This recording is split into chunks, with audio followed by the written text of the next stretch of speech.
ஐயா திரு சாட்டை துரைமுருகன் அவர்கள் உங்களுடைய கேள்விகளை அனுப்பியிருக்கிறீர்கள். நிச்சயமாக அவைகளுக்கு பதிலளிக்கின்றேன். உங்களையும் வணங்குகின்றேன். முதல்ல நான் சொல்ல வேண்டிய கருத்துக்களை சொல்லிவிடுகின்றேன். நான் சொல்ல வேண்டிய அறிமுகத்தை அளித்து விடுகின்றேன். பிறகு உங்கள் எல்லோருடைய கேள்விகளுக்கும் விடையளிக்க முயற்சிக்கின்றேன்.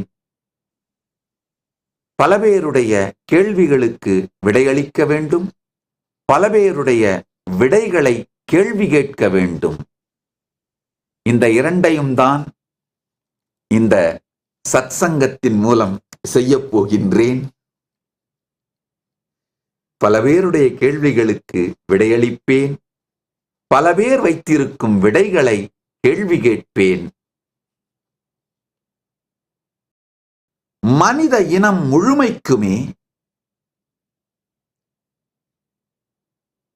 ஒரு மிகப்பெரிய நன்மையை செய்வதற்கான சக்தியையும் அறிவையும் ஞானத்தையும் மனித இனத்தின் உயிரின் உயிர்ப்பை மனித இனத்தின் ஆன்மாவை அடுத்த நிலைக்கு கொண்டு செல்லுகின்ற மிகப்பெரிய ஞான அறிவியல் சனாதன தர்மத்திற்குள் இருக்கின்றது. அதை உலகத்திற்கு அளிப்பதுதான் எங்கள் நோக்கம். இந்த ஞான அறிவியலை தன்னுள் வைத்திருப்பதனாலேயே என்றென்றும் வாழ்வதற்கான தேவையும் தகுதியும் சனாதன இந்து தர்மத்திற்கு இருக்கின்றது. இந்த அறிவையும் ஞானத்தையும் உலகத்திற்கு அளிப்பதுதான் கைலாசாவின் நோக்கம். நாங்கள் வாழ்ந்து மற்றவர்களுக்கும் அளித்து இதை செய்வதுதான் எங்களுடைய நோக்கம், குறிக்கோள். பரமசிவ பரம்பொருளின் பேரருளால் இதில் நாங்கள் வெற்றி கண்டிருக்கின்றோம். இதற்கு மேலும் பல வெற்றிகளை காண்போம். We have revived it. Now it is just needed to be expanded more.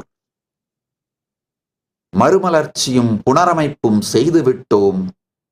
இதை உலகத்திற்கு அளிப்பதுதான், மேலும் மேலும் பல பேருக்கும் கொண்டு சென்று சேர்ப்பதுதான் இப்பொழுது நாங்கள் செய்ய வேண்டிய திருப்பணி. இதுக்கு தேவையான, இந்த செயலுக்கு தேவையான சுய இறையாண்மை பொருந்திய நிலமும், அதற்கு தேவையான அரசாங்க அமைப்பும், அதற்கு தேவையான ஹியூமன் இன்ஃப்ராஸ்ட்ரக்சர்னு சொல்ற மனிதர்கள் நிரந்தர குடிமக்களாக அதற்கு தேவையான மனிதர்கள் மற்றும் மற்ற நாடுகளோடு உறவை ஏற்படுத்திக் கொள்ளுகின்ற சட்ட ரீதியான அமைப்பு தகுதி, இவை அனைத்தையும் நாங்கள் பெற்றுவிட்டோம். அகில உலக நிலைப்பாடுகள் படி, இன்டர்நேஷனல் ஸ்டாண்டர்ட்ஸ் படி இந்த 4 விஷயங்கள், sovereign territory,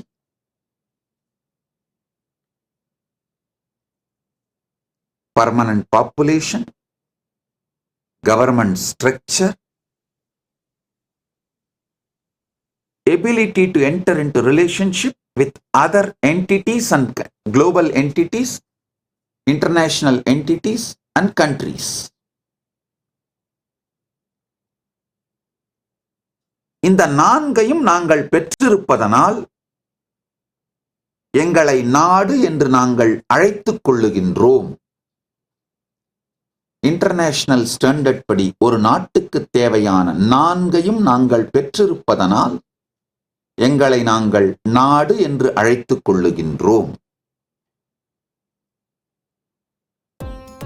Nityanandam, thank you for watching, and if you found the video enlightening, Please give it a like, share it with your loved ones, and subscribe to stay connected with us. don't forget to click the bell icon to receive the notifications.